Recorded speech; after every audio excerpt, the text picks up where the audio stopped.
za a yi zamanin da manzo Allah ya faɗa yana nan tafi, za ka ɗauko buhun kuɗi ka tare mutum ya ce ba na so. Ka tuba yadda mutane suke bala'in son kuɗin mutane, amma Allah zai mana wata irin jarabawa da za a ɗauko kuɗi a baka kace baka so. Kaga an doshi gurin. Wannan takaddun dama kimanta su ake yi da kuɗi. Ranar da aka ce takaddun hannunka an daina karɓa, wa za ka ba ya karɓa shi kai kuma?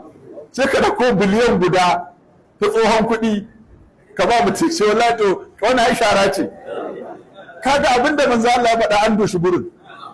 Sai ba yi gari nan gaba kana da biliyan 100 amma kuma kana bara a baka naira 10 ka ci abinci. Yana da miliyan 100 a banki amma ya zo cinikin 1000 ta gare shi.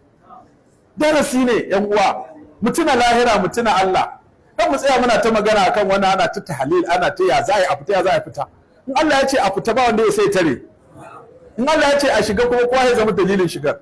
Mutane kawai dalilin suke su ba na a shiga bala'i ko su zama dalili na a fita daga bala'i, amma a hannun bala'in da fitar da shiga ba hannunsu yake ba, idan su zama sababi. To da kaga haka sai ka koma ga Allah.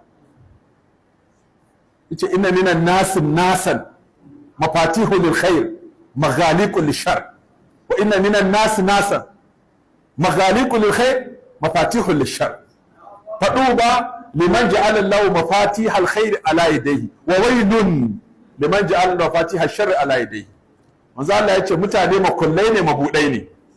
Mutane duka na duniya makulli ne da mabudi. Wani zai zama mabudin alheri makullin sharri, wani zai zama mabudin sharri makullin alheri. Sai ce madalla da mutumin da Allah ya sanya mabudin alheri ga al'umma a hannunsa, tur da mutumin da Allah ya sanya mabudin musifa ta al'umma a hannunsa. Kaga misali ya faɗo zuwa haka mutum ne sai dai zama kulli ko zama makulli ko mabudi. Kai abinda za ka yi da kaga an kulle ya ce Allah kai ka kulle, kaka dinga kallon wannan ka ce laifin shugaban kasa ne, laifin gwamnan banki ne, sam laifinka ne karama kallon laifinka da baka ɗauki darasi da haka ka koma ga Allah ba.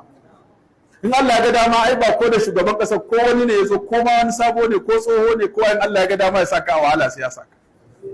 In ka tsaya kana jingina wa mutum baka koma ga Allah to baka ɗauki darasi daga abin ba. In Allah yana so ya sa ku a wahala sai ya sa ku a wahala ta hannun wani. In yana so ya buɗe muku sai ya sa ku a hannun wani. Saboda haka shi wannan sababin buɗe alheri ne ko sababin kulle alheri. Amma mai kullewa mai buɗewa na hakika shine Allah. Saboda haka an ga wannan sai a koma ita istighfari.